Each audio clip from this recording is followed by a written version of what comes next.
Good morning, everybody. Dumelang. But I'm using the official language of Botswana because that's where we're going today. And welcome to this Wednesday morning webinar here at ATA.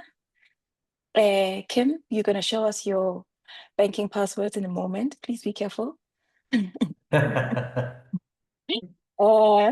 But please say hello, everybody. Thank you, Lungile, for kicking things off. Say hello to us in the chat box. And while you do that, I'm going to just give a brief overview. Today, we're going on a virtual tour of the magical Okavango Delta, where we are going to learn all about the latest developments from Ker Downey in Botswana.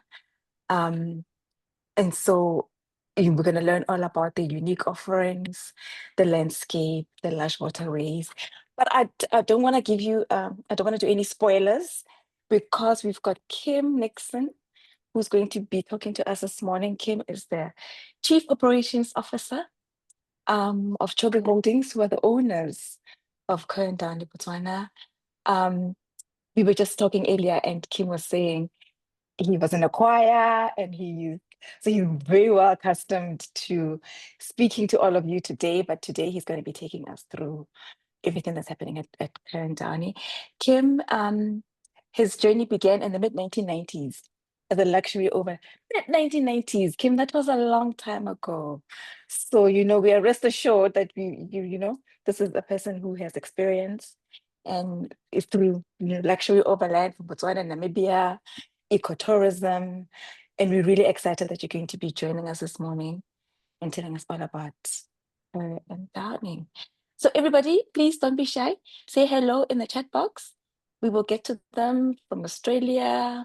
Good morning from Hartley Safari, Switzerland, brilliant. South Africa, Royal African. Discoveries Mauritius, my goodness, Germany. Okay, so while everybody is busy in the chat box, Kim, thank you for joining us this morning. And I'm going to hand over the virtual floor to you to take us all through Ker Downey. Thank you so much. And it's really wonderful to spend the next hour with everybody, learning a little bit more about the Okavango Delta and the Kalahari Desert, and then obviously also Ker Downey's portfolio. When putting a presentation together like this, I always try to make sure that the presentation is part educational in regard to what is happening with the environment and the ecosystems. And in the Okavango Delta, it's a really interesting environment because it is constantly changing, constantly shifting and evolving. And it's really important to stay up to date with regard to where the water is moving and how it is moving, because it affects your guests and their journeys in Botswana directly. Just in terms of a little bit more of my history, I guided in Botswana for 12 years, and I've been involved in the industry now for nearly 35 years. Botswana is a passion of mine, and I have spent a large portion of my adult career dedicated to the ecotourism sector, as well as to building out new products and always seeking out ways to enhance and improve guest experience wherever they're traveling. So looking very briefly at Ker Downey before I go into the Okavango Delta to just share more about that with you. The Ker Downey product portfolio is quite diverse and focuses mainly on two specific areas: the Okavango Delta, where we have 5 lodges. We have a small boutique hotel in Maun, which is perfect for guests coming or going onto or coming off of safari. And then in the Kalahari Desert, just on the northern boundary of the Central Kalahari Game Reserve, we have a magnificent private reserve there with 40,000 hectares called Danaka. So when one thinks of the Okavango Delta, these are the kind of images that it should conjure up in your mind. These incredible floodplains, huge grasslands, and a mixture of vegetation types from riverine forest to reed beds, and then of course, obviously, acacia scrubland and mopani woodlands. It is really one of the most beautiful landscapes in the world. The Okavango Delta spans an area more than 16,000 square kilometers, And it really does have a variety of wildlife that are calling this place home. And this wildlife moves according to ancient seasonal and migration patterns. Big lagoons, massive grass.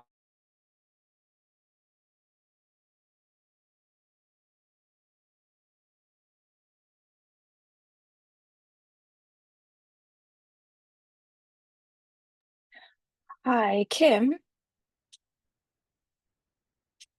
I think Kim, can you hear me?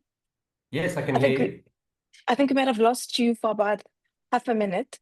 So I don't know where you left off, but yes, go back Uh, half a minute. okay, no problem. So where I was just explaining a little bit about uh, uh, because of the Okavango Delta and its incredible diversity of habitats, it does attract a huge diversity of wildlife. Everything from plains game such as zebra and wildebeest to big herds of elephants, great herds of buffalo, and incredible densities of predators. The predators in the Okavango Delta are very diverse, and obviously the profile species are lion. They're wonderful populations of leopard, very good populations of wild dog, and there are some cheetah as well, especially in the drier areas. Smaller cats like African wildcat, jackal are also in the Okavango Delta, as well as a good number of other smaller predators. But the Okavango is not only about the mammals and the large species. There are also a huge variety of different bird types. There are more than 400 different species that at certain times of the year call the Okavango Delta their home.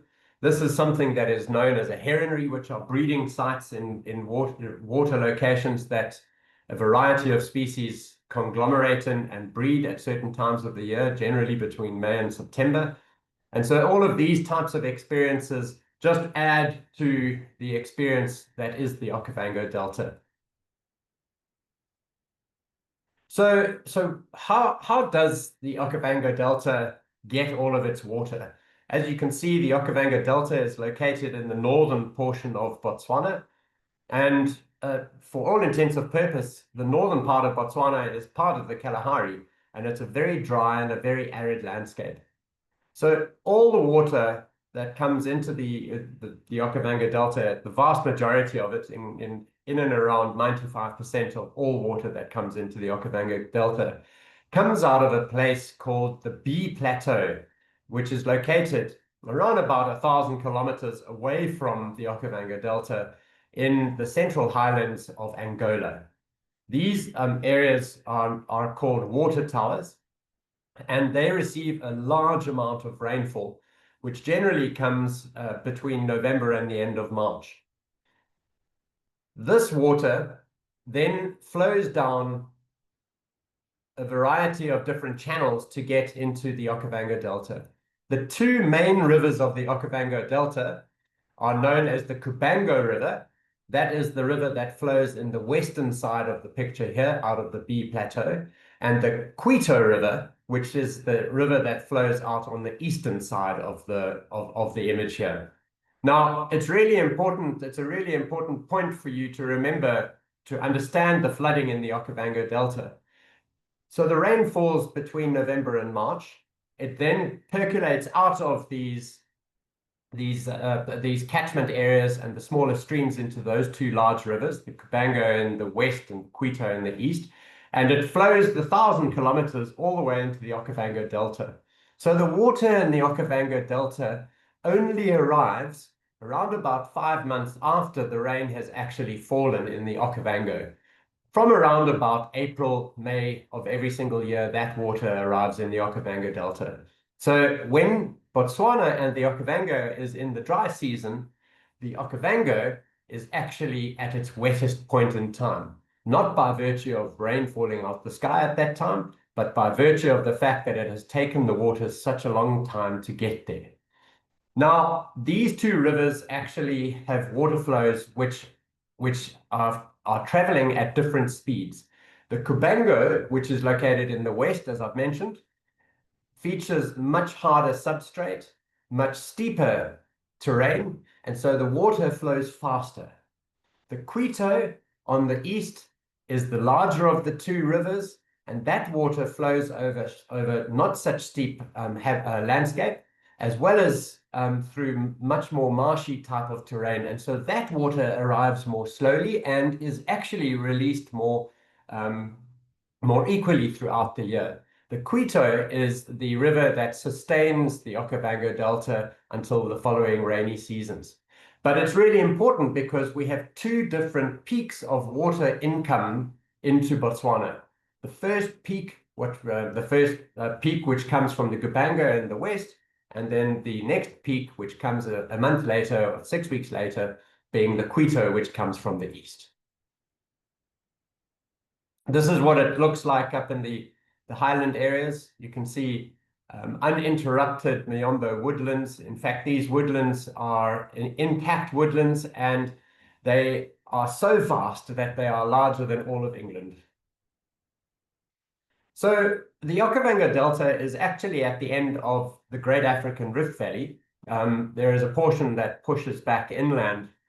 When you get to the southern end of Lake Malawi, it turns westward and runs along the Zambezi National Park. Those mountains there are actually the Rift Valley, and it moves its way into the Okavango Delta.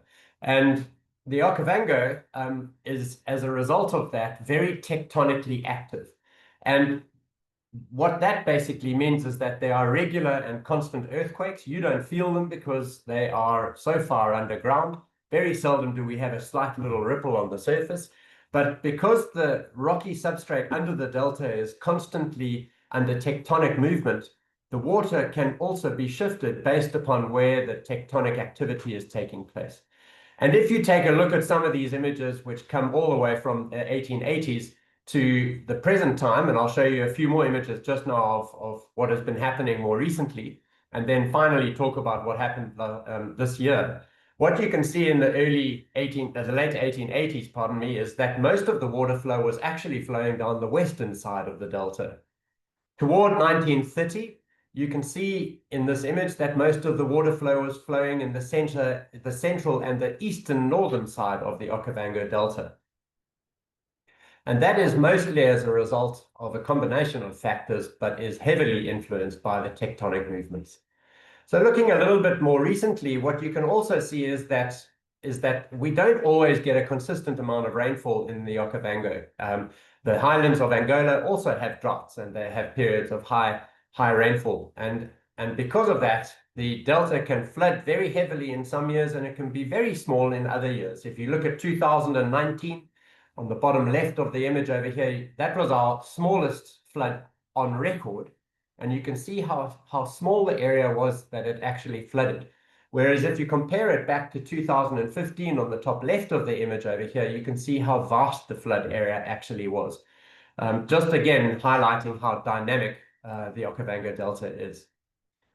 So about 5 or 6 years ago, there was a reasonably large earthquake numbering just over 3 on the Richter scale, which was mostly centered around the northwestern side of the Okavango Delta, lifting the western side of the Okavango Delta. What has happened in the subsequent years is that as a result of that lifting in the west, more of the water now flows down the north and the eastern side of the delta. And a great amount of the water that flowed into the Okavango Delta this year flowed out in 2 main areas. The encircled line up on the top right, on the top of the image over here, is actually the first finger of the delta that pulls out water and eventually flows into what becomes the cylinder spillway. And then the other oblong circle is the Monachira channel, which eventually becomes the Kwai, and at certain points splits into the Gomoti and the Santanda DB further up, closer to the junction where it comes in at the north of the Chief's Island itself. The western side of the delta, which is the largest circle in this image in the west over there, is where the weakest water flows are actually happening right now. But there's a local saying in Botswana, which is a dry delta is a productive delta. And for a variety of reasons, which I'll point out when we talk about Kanana, the game viewing in the western side of the Okavango Delta at the moment is extraordinarily strong. So looking at the the actual flood diagram of what happened with the water this year, the dark red line in this image is actually the flood of this year. And what you can see there where I've put the pink stripes is the two different peaks. So the first peak would have been the Okavango, which is that river I told you about coming out the west. And then there's the Quito, which comes out of the east. But what's really notable is that you can very clearly see that we had a very high flood year. And this high flood brought a huge amount of water, which is really amazing for the wildlife located in the Okavango Delta. And again, to my earlier slide, much of that water flowed down the north and the eastern side of the Okavango Delta, not down the western side of the Okavango Delta. It's broadly expected that there will be a good rainy season in the coming months ahead from November onwards, and it is broadly expected that the flood pattern may remain the same for next year, in that the water will still concentrate on flowing down the north and the east until the next tectonic movement comes along. So I hope that's given you a really nice overview as to where the water has flowed this year. The amount of water that's coming into the delta has obviously significantly dropped now because those two peaks are done. And the water levels throughout the Okavango Delta are currently dropping quite quickly. Now we're going to move on to the Ker Downey product. And what we'll first talk about are our camps in the Okavango Delta, and we'll start all the way up in the very north with Maksa. When you look at the Ker Downey product, it really is a very diverse portfolio that includes camps that are located on the western side of the delta. Remember what I spoke of with regards to the high density game viewing, high quality, diverse wildlife viewing at a place called Kanana. And then we have a northern Okavango Delta camp at Maksa in the NG12 concession, a private concession just north of Chiefs Island called Shindi, where we have 2 lodges. And then in the Okavango, in Moreni Game Reserve, at an area called Kakanika, we have a camp called Akuti. Getting into the Okavango Delta and traveling into the Okavango Delta is best done by air. Chobe Holdings, the owners of Ker Downey, also own Safari Air, and we're very proud to have 13 aircraft. 8 of them are Cessna Caravans, and we have 5 airvans which are used for the smaller hops between the camps in the delta itself. Ker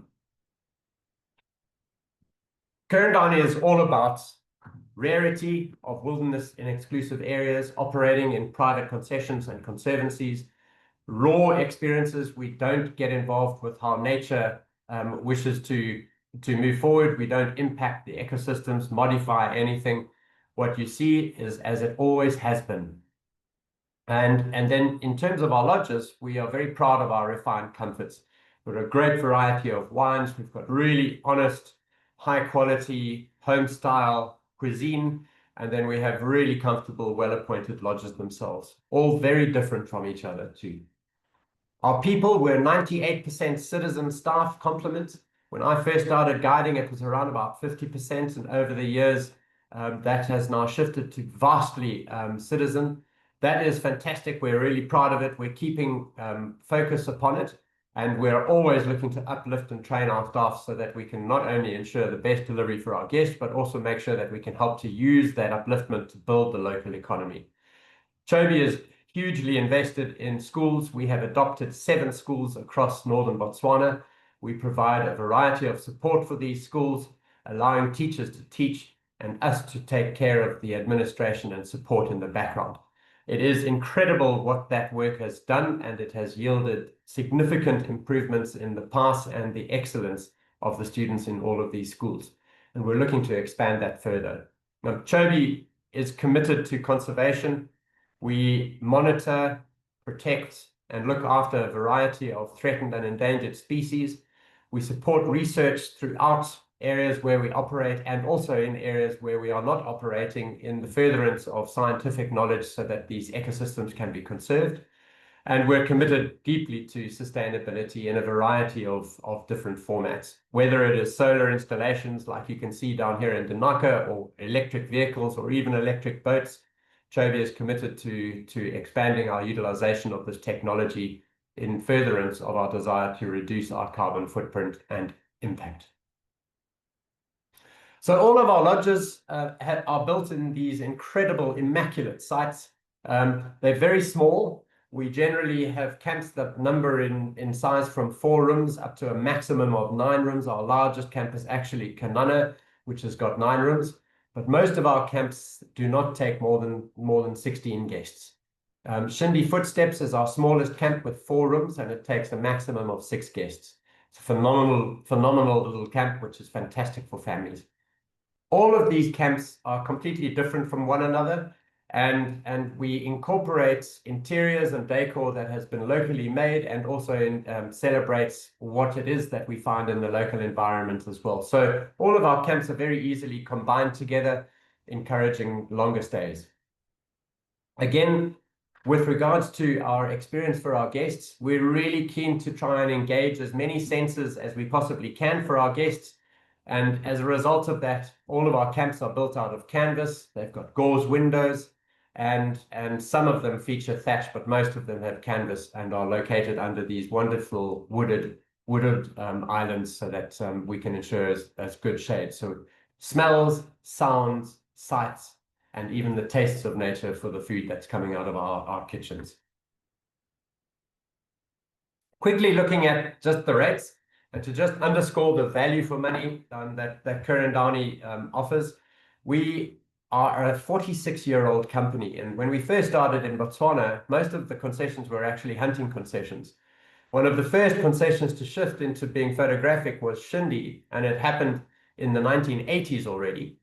And so we have had these areas in our care for many, many years. What that tells you is that the wildlife upon those areas is very relaxed. They have generation upon generation of not having ever been hunted, and so they're completely relaxed. Our most expensive camps are Shindy and Kanana, and in the peak season next year, they rack rate at $1,770 per person per night. If you make a comparison against some of our industry players, and I don't need to name them in this format, you will find that generally we will be in and around $250 to $300 more affordable per person per night. Extraordinary wildlife areas, extraordinarily rare places, phenomenal guiding, combined with high quality comfort and refinements in terms of the service. Akuti is a camp I need to highlight because we've had a lot of work done at Akuti in the Kakanika area in Moremi Game Reserve. That camp is common rated with the Desert and Delta camps, and you can book Akuti as being part and parcel of the Best of Desert and Delta packages. So first and foremost, the primary reason your guests come to Botswana is the quality of their experience. Over the last 18 months to 2 years, we've worked really hard on making sure that every single one of our guides are walking qualified guides. It is not like we have only one walking qualified guide in our camps. We have an entire suite of guides who are all walking qualified. And essentially, a walking qualified guide is a guide that has a certain number of years experience. He's rifle trained and he is qualified in tracking and also to walk with guests in the bush itself. Great storytellers, great photographers, and years of knowledge, just to ensure that your guests have the best experience out of camp. All of our vehicles in the last 18 months have been completely modified. We've brought in about 8 or 9 different brand new cruisers, and we've refurbished some other newer cruisers that we had in our fleet. All of them are maximum 6-seat Land Cruisers. They feature 2 laddered entry points, one in the front and one in the back of the image. You unfortunately can't see it here. All of these rows each have their own center console, and then there you'll find blankets in wintertime, hot water bottles as well in wintertime, as well as then in the summer months when we get a little bit of rain, we also have got ponchos there in case there is the odd afternoon shower. All of these center consoles can come out, and for larger groups, larger families, we can add seats in.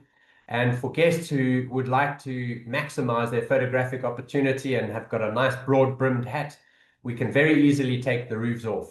We take the roofs off of our vehicles in May, and we put them back on again at the beginning of September because it's a winter time and it's fantastic to be able to game drive without the roof on. If the leopard is up the tree, you don't need to crane out the side of the roof to look at the leopard. You'll just enjoy the sight of the leopard in the tree. So Muksa is located in the northern part of the Okavango Delta. South of the circle is the Vumbura concession. The Duba concession is to the southwest, and to the east of us is Cylinder.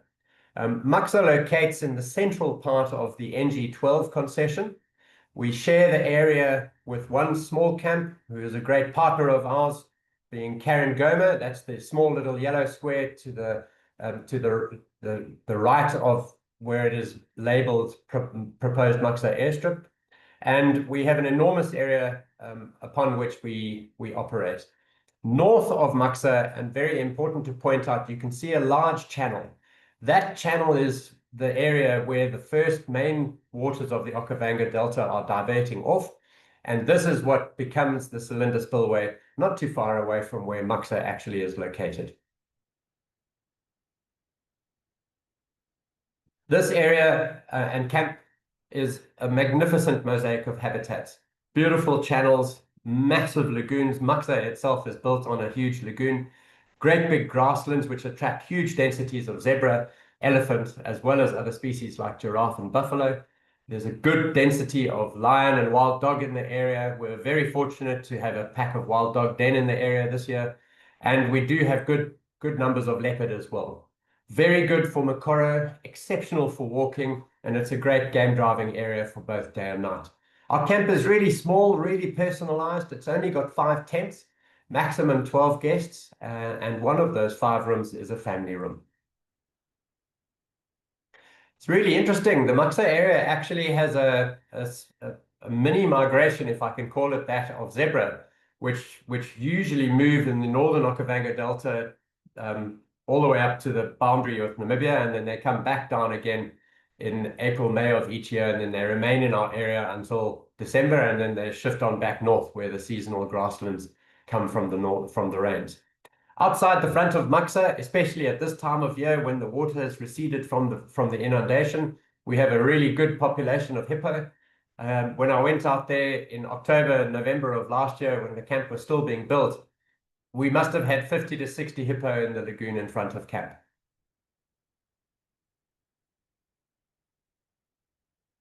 This is looking at Muksa from the air. The lagoon is in the foreground. The rooms and the main area all look out onto this magnificent lagoon. The forest that the lodge is built in is comprised of ebony, sausage tree, and mangosteens, evergreen forests, and it provides this wonderful shade throughout the year. It's a really eclectic type of camp: stretch canvas, Bedouin type carpets, wicker furniture. The owners themselves are on site, so it is owner managed and run. We're in partnership with 3 gentlemen who are the founders of the camp itself. And we've got a variety of elevated decks. There's even a cargo net elevated desk for guests to climb up a ladder and relax overlooking the lagoon and enjoy the afternoon movement of wildlife, or read a book and have a nap. The rooms themselves, beautifully appointed on shallow little decks above the ground, stretched canvas, generous deck outside the front, and an indoor lounge within the main area of the tent itself. There's a really lovely shower area for each of the tents. It's actually not an outdoor shower that is right next to your room like in most lodges. You actually have to leave your room to walk to this shower, and we recommend this is only used obviously during the daytime because there can be some critters walking around it in the nighttime. I put this image in over here just to give you an impression of the level we're going to try and make sure that our camps are really unique and filled with bespoke decor and articrafts that have been built and manufactured in Maun. You can see the name Muksa on the back of this, or the back of this image. There's a lady in town who makes these wonderful pottery, and she was commissioned to assist us in making all of the hand basins. Muksa is a rising star product in the Ker Downey portfolio. It is accessed from Shindi airstrip or directly from other airstrips by a short helicopter scenic transfer. It's about 7 minutes flying from Shindi itself. Toward the end of the year, we're hoping to have finalized our own airstrip up in that area, and that should be in and around 30 to 35 minutes from camp itself, improving the access and reducing the cost of that access. So moving across to Kanana, which is probably one of my favorite camps in all of the Okavango Delta. It was really interesting. Last year we went in there and I was trying with the team to just do a soft refurbishment and do the soft refurb. But we noticed that actually we needed to do a full rebuild. And so we completely rebuilt Kanana camp, and it is a brand new camp. She only opened again on the 2nd of April, and as you'll see, it is a magnificent facility. Kanana is located in the western side of the Okavango Delta. It is just on the southern boundary of Moremi Game Reserve, south of Chiefs Island itself. Kanana is located on this incredible wooded island. You can see just to the left of the text box over there where the camp is located. But what's really important in this image is to pay attention to the vast expanse of floodplains that we have to the east, the west, the north, and the south in this image. And this is where all the wildlife concentrates in the forested verges and on those open grassland floodplains. When I first started guiding in Botswana, this area was papyrus and reeds and had been for decades. And vegetation slowly builds up as it dies in this area and sinks to the bottom of the water and slowly but surely builds up. 30 centimeters to 45 centimeters under the ground in many areas around Kanana is this layer of really rich, dense, mineral and nutrient-rich substrate called peat. And it is upon which many of the grasses have their roots, as well as many of the trees. Wherever you have density of nutrients in a nutrient-poor system like the Okavango Delta, you have a profusion of wildlife that follow. And why? Because the browsing and the grazing is highly nutritious and palatable. And so it attracts a huge density of wildlife into that area. And with them come the predators. One of the unique things about Kanana is that we do have one of those heronries that I spoke about. Our heronry is actually one of the largest, if not the largest, in the Okavango Delta. There are 50,000 to 70,000 birds that arrive in early May at this location and nest and breed there until the end of September. It's a magnificent experience that we access mostly by Mokoro from the main area, so a Mokoro with a purpose for everyone and anyone who has done a Mokoro before, or boat if the water level is deep enough. And looking at this image over here, you can see how incredible these floodplains are. Vast, the quintessential views one would expect when thinking about the Okavango Delta. Large herds of big fat buffalo walk between the channels, good herds of general plains game being impala, kudu, warthogs, and a variety of other species such as giraffe, zebra, and wildebeest, interspersed with big populations of lechwe. Our pride of lion in this area now numbers over 26 lion. There are 4 male lions that call this area home. They are complete beasts. I went out there last year and my son and I, we were doing a little bit of wild camping, met 2 of them that came in and lay down outside the front of our tent. Good populations of wild dog and very good populations of hyena in this area as well. Always there with the predators to see what they can steal on the sidelines. There are 13 different leopard that we know in this area and regularly see. Really does have a fantastic density of leopard. And Kanana also is one of those areas that is wonderful for walking, boating, and then Mokoro. This to me is just an incredible image of how beautiful this habitat is. And so you can imagine leaving the main area on Mokoro, going through habitats like that and ending up at this incredible heronry, where you can glide on the side of the heronry and watch all of these birds that are giving you the eyeball and looking at their antics in their nesting site with providing minimal to no disturbance whatsoever. We actually drew quite a lot of our inspiration for Kanana from the colors of the eggshells themselves, the palette, as well as then obviously the rich verdant greens that you can see in almost every single image of the portfolio. The main area is a very long rectangular shaped main area. There is an expansive fireplace out the front. This is as you walk through past the trading store into the main area itself. There are 2 lounges. There is a central U-shaped bar that guests can sit around and enjoy a beer or have a cocktail while waiting for dinner and chatting about the sightings.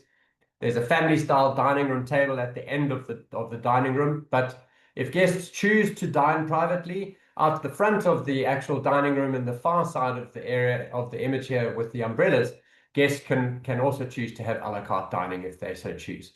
There's a fantastic pizza oven in the front.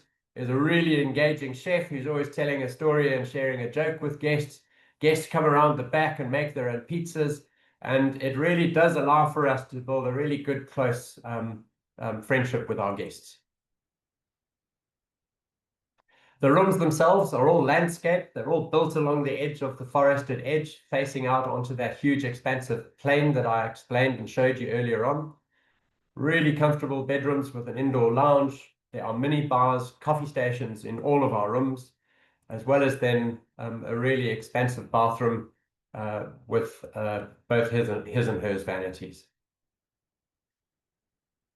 When considering booking guests into the Okavango Delta, I truly encourage you, if you are able, to try and ensure that your guests spend a minimum of 5 nights in the Okavango Delta, split between 2 different areas.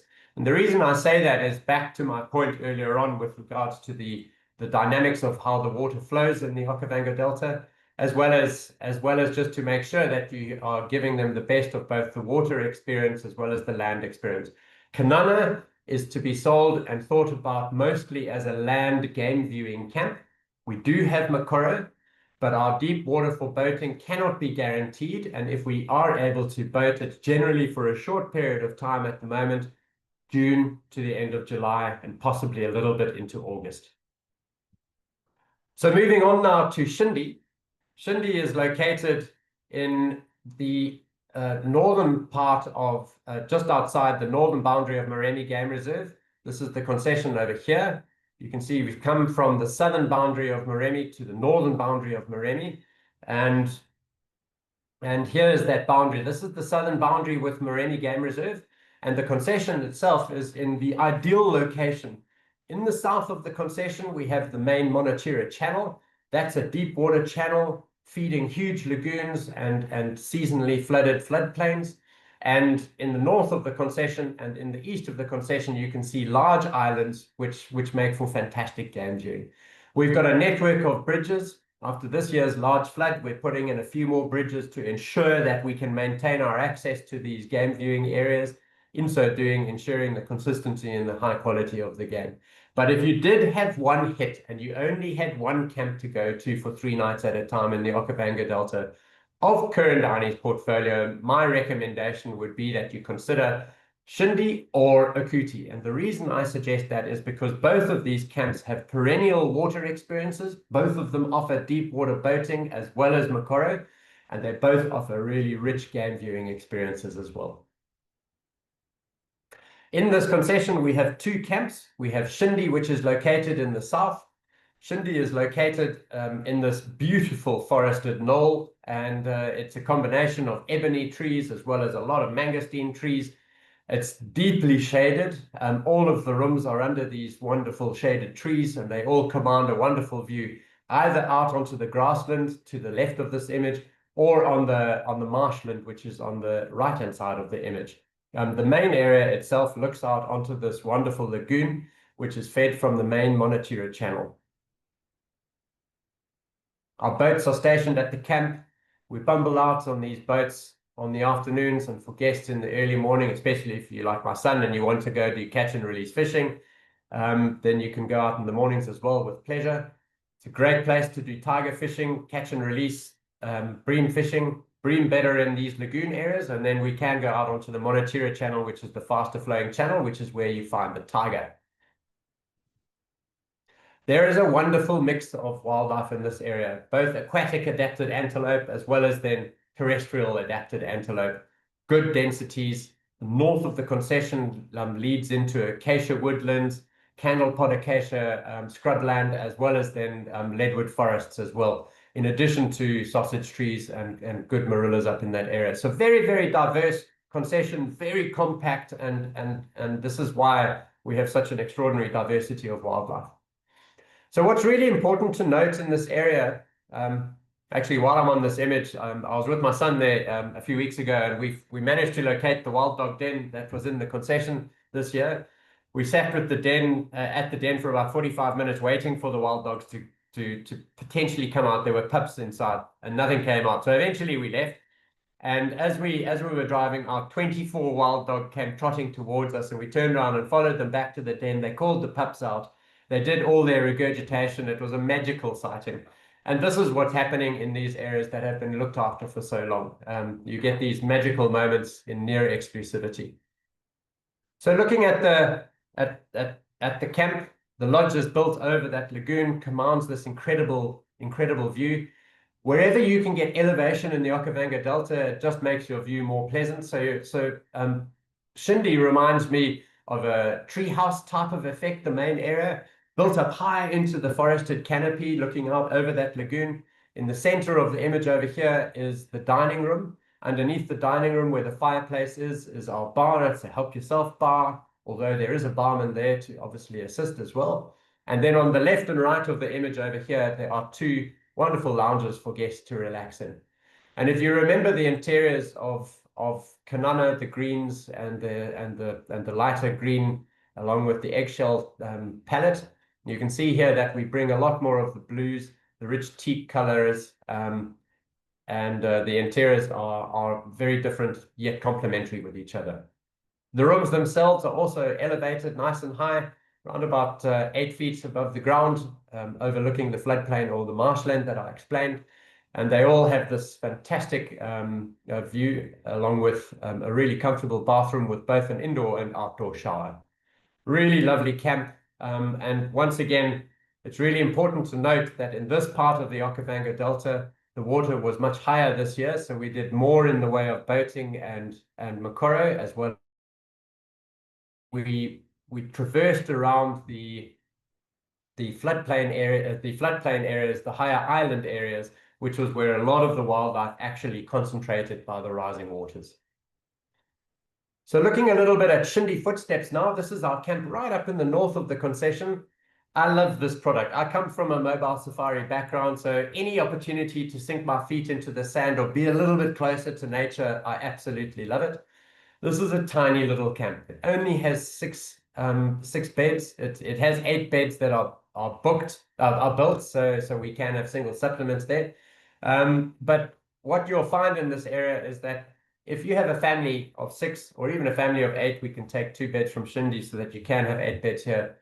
What's really lovely here is that you get your private camp, you get your private guide, you get your private vehicle, and you get your own private area of the concession. It is the ultimate experience.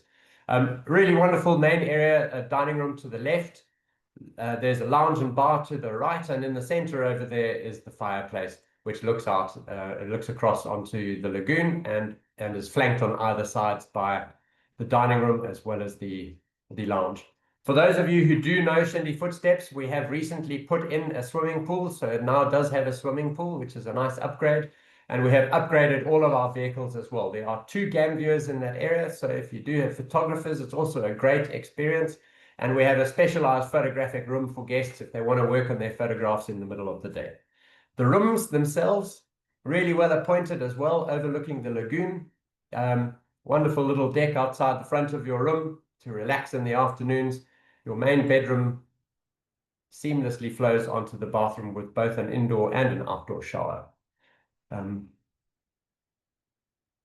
So moving on now down to the Akuti area, I wanted to just point out a few different ways that nutrients can arrive in certain areas that drive good populations of wildlife year-round and wildlife that remain in areas throughout the year. So the Okavango Delta is generally known as a nutrient-poor system, but there are nutrients that are in suspension in the water. And these nutrients come flowing all the way down the Monotira channel, which I spoke about earlier. And eventually they come to Kakanika and they hit a sandfelt tongue, we call it, which comes up from the south. This slows down the water, and those nutrients get dumped out of solution and into the environment itself. That is the simple reason why we have a huge diversity of wildlife, of habitats in this area, being Mapani woodlands, acacia woodlands, permanent swamp area, grasslands, and a variety of other mixed vegetation areas. This allows for a great big density of general wildlife and a huge population of predators. Really good area for lion and leopard, great area for wild dog. And even from time to time, there are cheetah in the area as well, especially if you travel out to the Fini area of the Okavango in Moremi.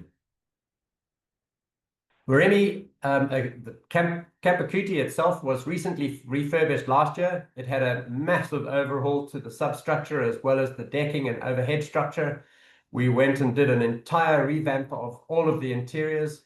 The rooms themselves had a huge revamp, but one of the biggest changes that we went through at Akuti is we introduced 2 new activity types for guests. The government have given us permission to do makoros, as well as introduction of a brand new double-deck barge, which I'll explain in a moment. So in the Kakanaka area, Akuti has got the most diverse range of activities that is available. And what that means is that we're able to explore deeper, further, and farther into the Okavango Delta, ensuring the top of guest experience. A reminder again that I mentioned in the beginning, Akuti is common rated with the DDS, BODDS packages, and you can incorporate Akuti. You just need to request it at the time of booking when booking with Desert and Delta. So this is our new barge. It's a double-deck barge. Remember I said with Shindy, the second you get elevation, you are above the actual reeds and the papyrus. And what that means is that your views are expansive. We're now seeing Sitatunga regularly from this boat for guests that go out on a sunset cruise. But one of the other really special experiences that we do is after your morning game drive, guests come back, they jump on the boat, they head out. There is a barbecue in the background with the chef busy cooking some kebabs and skewers of vegetables and meats. There's a harvest table, generous salad harvest table with fresh breads, crisp white wines. And it's just a great experience for guests to putter along in these massive lagoon areas, the Godigwe lagoons of the Kakanaka area, and enjoy a really fantastic lunch while at the same time taking in all the wildlife in the environment. The camp is a really beautiful camp. The architecture is in the same style as the Botswana parliamentary buildings, which signifies togetherness and a flowing between the cultures and communities of the country. On the left of the entrance area, this is the entrance area, which is fashioned after a traditional basket. On the right is the dining room, and on the left is the lounge area with the bar, which is what you're looking at now. It all looks out onto the Monachira River, so we're right on the banks of the Monachira River. And all of the rooms are also overlooking the Monachira Channel, which provide epic views. The sun rises in the east, and then it sets behind us. So if you have guests that remain behind in the afternoons, they can sit on a shaded deck and really just take in the sights of whatever is coming past before them. The rooms all have their beds oriented, obviously, out onto the view itself so that we maximize guests in appreciation of it. There's an indoor lounge. There's a dressing table and obviously an ensuite bathroom with an indoor and an outdoor shower in all of the rooms. Kuti is our only camp that has 2 family rooms. All other camps actually have 1 family room. And Kuti can house a maximum of 16 guests, and there are only 7 rooms in this lodge. So down to undoubtedly my favorite place in the Kalahari, Danaka.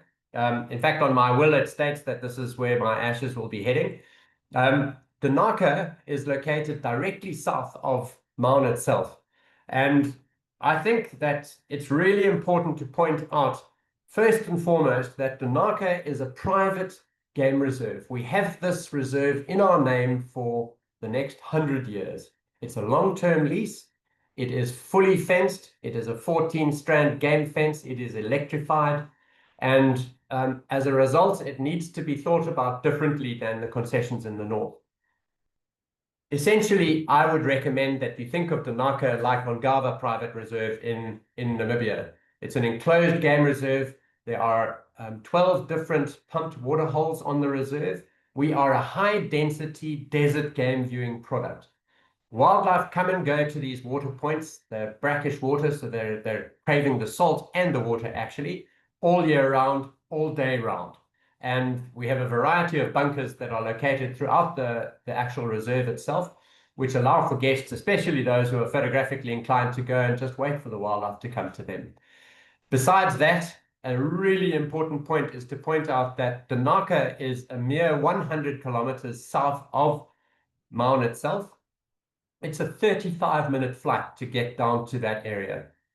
And then from Danaka, flying to the north to get into our Okavango Delta camps in the central delta, it's only a 50 to 55-minute flight. So essentially, one can think about Danaka as being accessible Kalahari Desert to be incorporated into the northern main circuit of Botswana's tourism. As I mentioned, high densities of wildlife that you don't generally see in Botswana, big populations of eland, very good populations of kudu and oryx. We've got good cheetah on the actual reserve itself. They're quite relaxed. We're in the process of trying to build a rehabilitation center so that we can rehabilitate cheetah from conflict areas outside of our areas and reintroduce them into the reserve itself. We've got a big pride of lion, and the big boy that is in charge of that pride is this chap. His name is Oscar. He's got a very, very loud voice. But what you can see from this chap is that he's a black-maned lion, big mane that runs all the way down his chest, tufts of black fur that poke out the back of his elbows. A really magnificent specimen. Jackal, Cape fox, aardvark, great porcupine, very good populations of honey badger if you're looking for that charismatic little guy, and then good populations of desert birding as well. I mentioned earlier on we've got great photographic hides. This is one of them from the air. This is what they look like when viewing out from inside the hide itself. It looks directly out at eye level onto the water holes. And it really is a great place for photography or just enjoying what's coming down. Good populations of desert birds, very good predators come down from time to time, and a whole range of smaller critters come through from time to time as well. One of the big things about Danaka, which we don't generally talk about ever publicly, and you'll never see it on our websites, is that we do have white rhino down here.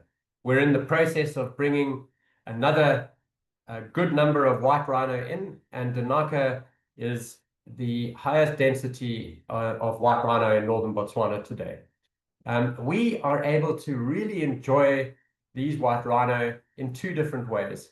We have a variety of monitoring teams. We also have got the Botswana Defence Force here to protect the rhino, but every single day our monitoring teams locate each and every rhino on the entire reserve to make sure that, one, they're healthy, two, that they're safe, and to make sure that we keep a track of their location. These rhino are in a variety of herds, female herds led by a bull. And once they've been sighted, the monitors then radio back to the game vehicles, and guests are able to decide how they would like to view the rhino.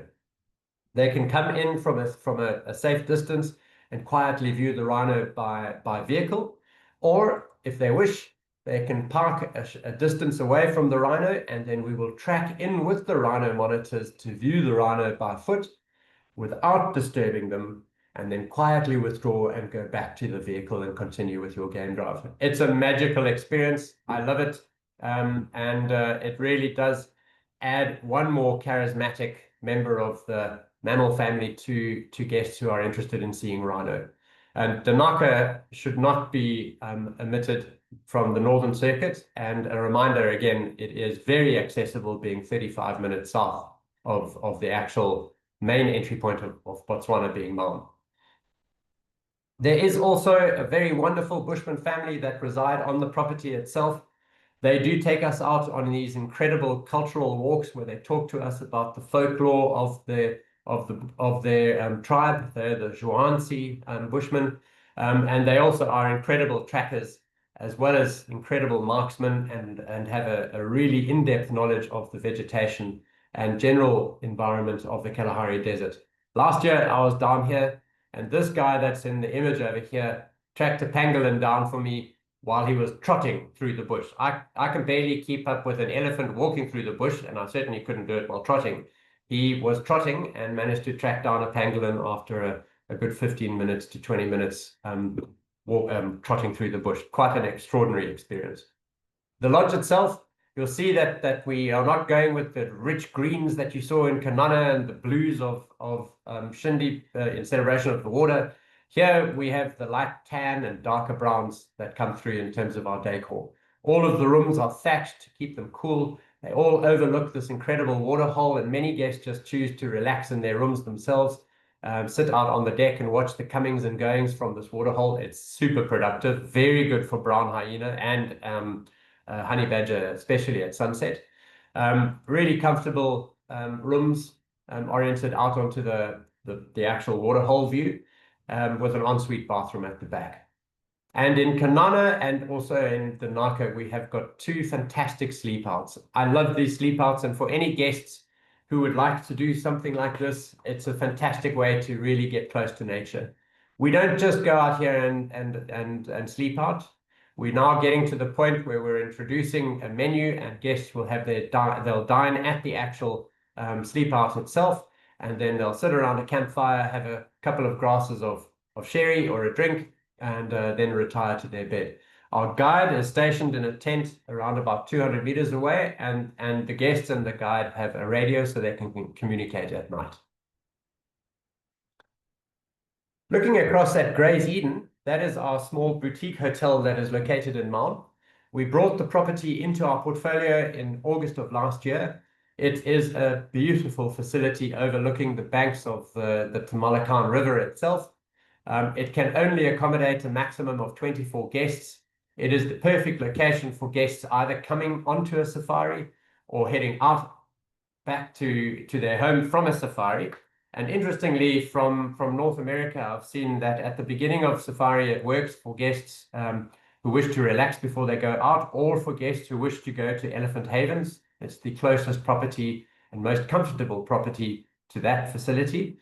And then I'm also seeing a lot of guests actually staying at Gray's Eden who are departing back to the US or further afield, even Central Europe as well as the UK. Safari is strenuous. You get up at the crack of dawn, you go to bed late, you're cruising around all day in the heat looking for wildlife. And so many guests are choosing and electing to stay a night to just relax before heading back home on the arduous journey back home again. As you can see, we're having the cottages on the right-hand side.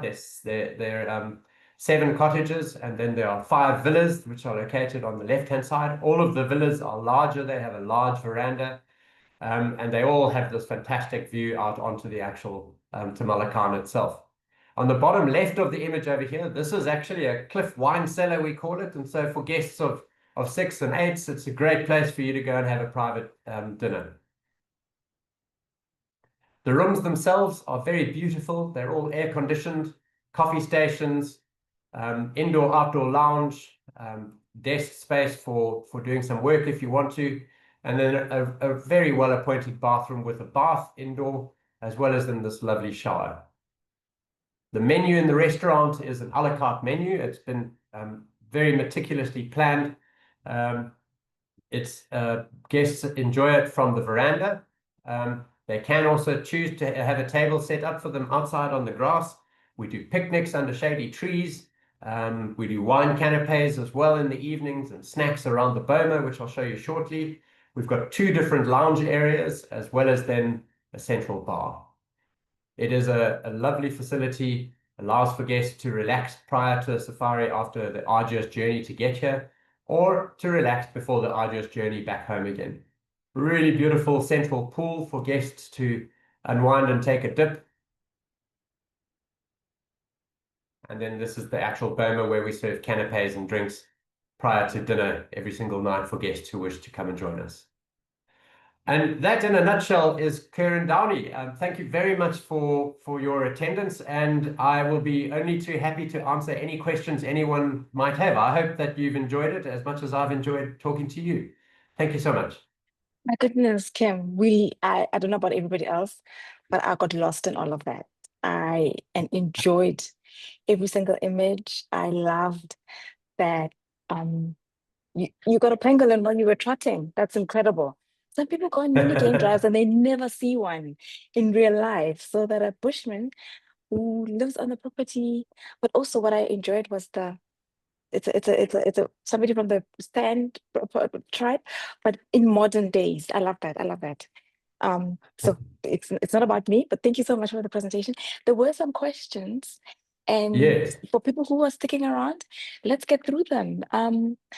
One person said, recent guests remarked that camps are now using single-use plastic. What happened to the plunger of filter coffee brought to rooms on game drives and in the mornings? Yeah, that's an interesting question. So we do plunger coffee in the rooms, and guests are encouraged to do that themselves. The reason we do that, and it was a decision that I took. The reason is that it's an extremely dangerous situation, especially in the early morning, to expect a housekeeper to walk with a tray with the coffee along a dimly lit path at first light in the morning when cats are still active, and other dangerous wildlife still active to the rooms. So we elected to rather install coffee stations in the actual rooms itself for guests to help themselves to plunge a coffee as well as a biscuit or a cup of tea, prior to being woken up by the guide and or collected by the guide should there be wildlife in the area. So that was a safety decision, and it was not taken without really having a good think about whether or not it was the right call. That makes sense. I feel like staff wellness is important as well. In flood time, how limited are game drives at Maxa? So the Maxa area is flood prone, the same as what Shindi is, for example, and any of the other areas closer to the larger channels, which fill up with floodplains. We didn't have much in the way of too much in the way of restriction. We were still having plenty sufficient game viewing area to traverse. I would say though, if we get a higher flood than what we received this year, then more of those areas might become flooded. Toward the end of the year, we are considering putting in 2 or 3 smaller bridges to be able to connect us between 2 of the main island systems. And I'm confident that that action will sustain sufficient game drive area into the future. It's an interesting area, Maxa. Previously it was a much forgotten area. It wasn't well developed. We've gone in there and opened a camp. It's been doing very, very well. We work very closely with Karen Goma on everything related to protocols at sightings, as well as then sharing of news between us of sightings, the security of the area, and also the operations and wildlife trail, sorry, not wildlife trails, the game driving tracks, and the development thereof. Okay, great. And from which airstrips do you do the scenic transfer to Kanana? So the scenic transfer is not done to Kanana. The scenic transfer is done from Shindi to Maxa camp. Kanana has its own airstrip, Akuti has its own airstrip, Danaka has its own airstrip, and Shindi has its own airstrip. Maxa will have access to its own airstrip, hopefully by the end of the year, or certainly by the time the next peak season arrives in April of next year. Ah, fantastic. There's a burning question for you. At Kanana, would October, November time still be good for the heronry? So the heronry starts to empty out in the beginning of September, and so the whole let me just take you back to the way the heronry works. So it's really just a safe breeding place for birds where they conglomerate together and then nest and breed together. Safety in numbers, if you like. And that starts in May, and then they're finished by the end of August, and so they start to dissipate in September. So by October, there are very few birds that remain. Okay, noted. Are all GD operating in Moremi, or can you cross and do GD outside Moremi? Um, I'm not sure what GD, GD is. I still did GD not for me generally means game drive. game drive. Maybe Yes. just ask the question again, please. Are all, assuming it's game drive, are all game drives operating in Moremi, or can you cross and do a game drive outside Moremi? It's a bit far to get out of Moremi from Kikanika. That area is very much in the heart of Moremi Game Reserve. If you wanted to leave the Kikanika area, you'd have to travel through quite a lot of Mopani woodland, which is about 50 kilometers to get to a place called Kwai, and then you could get out to game drive in the Kwai area, but that really would be a waste of your day. So we spend the majority of our time in the Kakanaka area, and then south and southwest of that area are places called Third Bridge, Fourth Bridge, Thini Lagoon, and those are the areas where we will game drive extensively within. So it is a very large game viewing area, and as I mentioned, it's a very dense wildlife area. So generally we wouldn't traverse all of that area, but it is available to us. Okay, great. Where are the meerkats on any of the properties? And do you have access for guests to see them? Yeah, great question. We unfortunately do not have access to meerkat in any of our portfolio. The place where you may have seen meerkat would have been in our Danaka property, but it is a more vegetated area of the Kalahari Desert. There are pans, but we are not in the salt pan areas of the Makadikadi. Your best places to see meerkat in our portfolio would be at Larula Tower of Desert and Delta. They've got a phenomenal meerkat experience. What is the connection with Desert and Delta? Somebody just asked. Great question. So Chobe Holdings is the mother umbrella company of our business. Chobe Holdings owns Desert and Delta. They own Ker Downey and Safari Air, as well as an air maintenance organization called Northwest Air.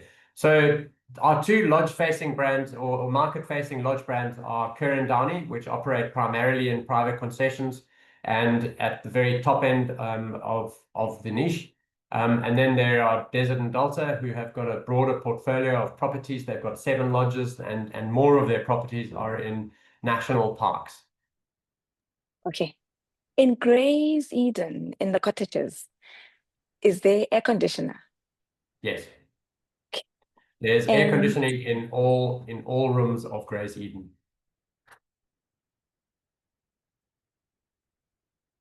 What are the temperatures like in November? How hot does it get? A bit toasty. So I'd say that your morning so basically our temperature gets warm again from the beginning of September. And it gets steadily warmer as you move towards the rainy season. When the rainy season comes along, the temperature actually dips down by about 5 to 7 degrees Celsius. So our temperature in November would be in and around 40 in the mid-afternoon, so from 1 o'clock through to 3:30. Then it starts cooling down again. And our early morning temperature at that time of year, you would wake up and it would be in and around 18 to 20 degrees Celsius. 18 to 20 degrees, that's not too bad. In terms of other activities, is there balloon safari that's on offer in either of the properties?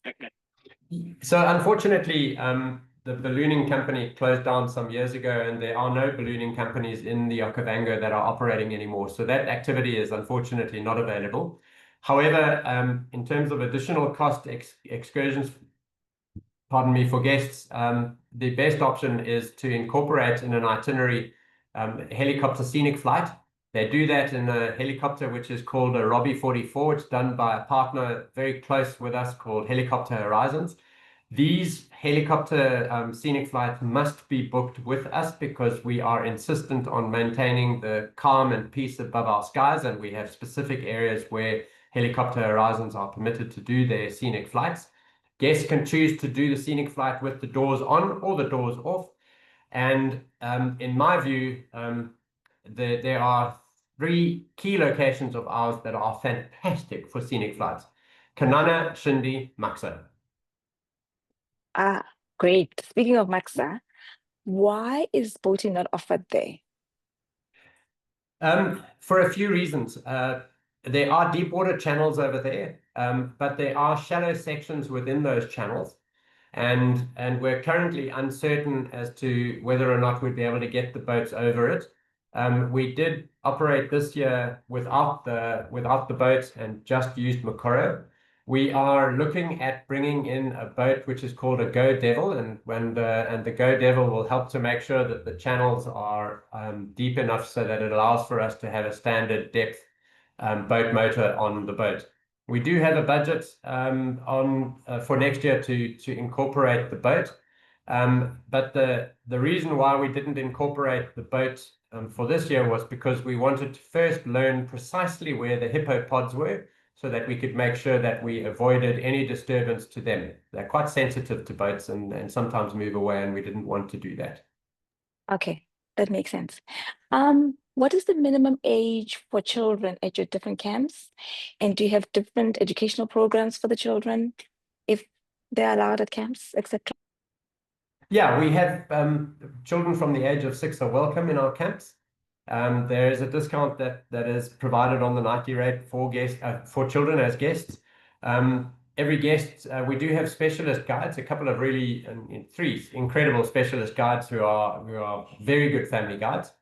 They are able to just take an experience for guests and open their eyes and their mind to the Okavango and the bush. And every single one of these little guests do get their own backpack. There's their own species checklists in there that are kitty specific. There are a variety of books that are in there, mini binos, and other paraphernalia that are in those little backpacks. When they're in camps, there are additional activities, like they can go join the chef and go cooking in the kitchen. They can go on little tracking walks with the guide in and around camp. There are obviously the swimming pools in all of our camps as well. But when it comes to the game drives, it's really necessary to have a private vehicle booked for any guest from the age of 6. Okay, that's fantastic. Are your camps open all year round? They no seasonal closures or anything like that? Yes, we historically did close at certain times of the year for a month, especially in the summer period to do some soft maintenance. But we are no longer doing that, and we'll plan for those once every 3 or 4 years. And as a result, they're open for all year round, except for the odd 4 to 6 week period once every 4 years. Oh, great. When is the airstrip at Maxa? When will that start operating? So it's difficult to guarantee. We're waiting for some permissions from government. Our idea is that we would utilize Mapula airstrip, and we would access Mapula airstrip by boat. The details of that will be announced in due course once we have the necessary permissions from government in place. Oh, there's more, Kim. If guests arrive in April, is there a lot of wildlife that they can see, or is No, that not considered peak because of the water levels, etc., etc.? so it all depends on what your guest is looking for. Does your guest want to see 300, 400 elephant on a game drive? Then the latter end of the dry season, September, October, November is the time for you. You are going to see very good game in any of our areas at any time of the year. Remember when I spoke earlier on the presentation in the Kuti area, I spoke about nutrient dumping. That nutrient dumping ensures that there's a year-round high-quality browse and grazing. The same applies to Kanana. Danaka is actually in its peak game viewing period, ironically, because that's when the water comes out of the sky, a very little bit of water, I might add, but it's when all the babies are born, so it's a boom of life down there. So the key with being successful with your itinerary planning for guests in the summer rains is firstly to understand that the Okavango Delta receives a much less rain than what you have in the Sabi Sands. And you need to concentrate your attention on choosing camps and areas where you know the nutrients are strong in the delta and that wildlife remain resident. In areas where it is more marginal or very seasonal, it's when the rains come, that's what brings certain animals into different areas and where things thin out. So animals that generally do thin out in the summer months, just so that you are aware. Elephant move quite a lot. Zebra can move quite a lot. Buffalo can move quite a lot. But the vast majority of your other wildlife remains. Okay. And how easy is it to combine a mobile safari with one of your lodges at the end of a trip? Is safari air flight from Kakanaka to Kanana or Yeah. Shinde logistically easy to organize? Yeah, so Safari Air flies to all airstrips. it doesn't just service the airstrips of Desert and Delta and Ker Downey. We will service the airstrips of all sorts of third-party companies. So we partner with Wilderness Safaris and Beyond, Sanctuary, Quando, African Bush Camps, Machaba, and we land at all of their airstrips to pick up or drop off guests. So very easy to do the same with a mobile safari, wherever they're being picked up or dropped off. Maun, Kasane, Savuti, or Kakanaka is generally the airstrips that the mobiles will use. And we will gladly drop in and collect guests to move them to a lodge or drop them off after a lodge stay with pleasure. Fantastic. And what about Wi-Fi? Are there Wi-Fi in the rooms or just in the main areas? Yeah, so we only provide Wi-Fi in the rooms, and we do not provide Wi-Fi in the main areas to try and maintain the ambiance up front of house. But we will have really strong Wi-Fi in all of the rooms. And just so that everybody is aware, Kanana and Shindi, as well as Akuti, utilize a company called Abaricom. That's a 50 meg up and down line, uninterrupted, unrestricted. At Danaka and then also at Shindi Footsteps, we have got, and Maxa, that's where we use Mr. Musk's Starlink. And so we have very strong Wi-Fi for our guests. Fantastic. Which one of the camps are not accessible to people who have limited walking abilities? Mobility is a really important question. And actually, you did ask me to talk about it, and I didn't.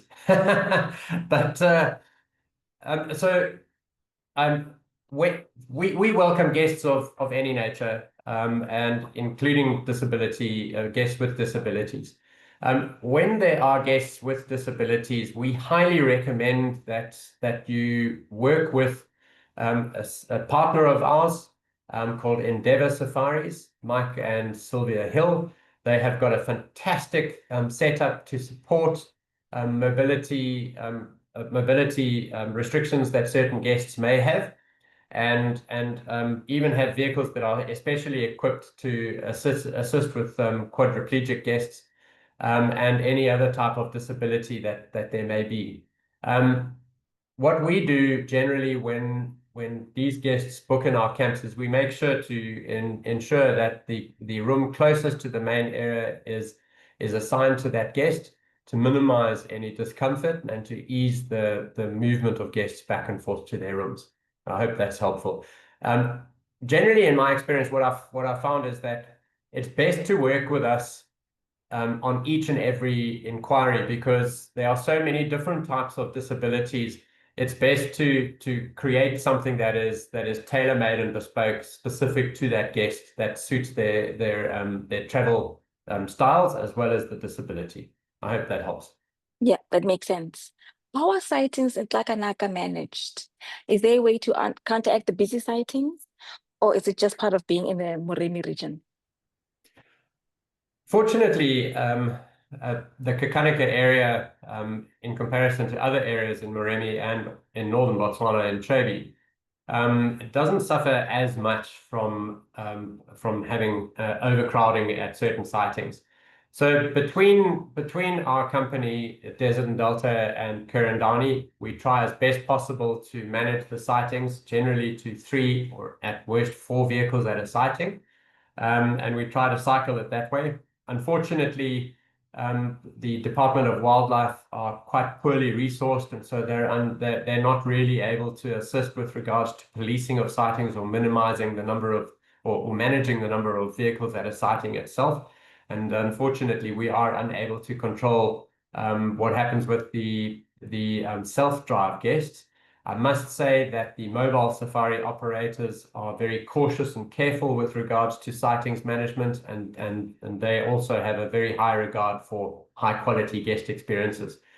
The problems with regards to having too many guests at a sighting are really for a very short period of time. It's July, August, September, and then from there on, it is seldom an issue. Okay, that's good. At Gray's Eden, is there a requirement to book in advance for dinner? Or are walk-ins Yes. allowed? So we do permit walk-ins. We are only able to seat 24 guests as a maximum. So I highly suggest that guests pre-book their seats for dinner. Otherwise, something might not be available. I will say, though, that for any in-house guest, we will not overbook the restaurant and a seat will always be available for any in-house guest.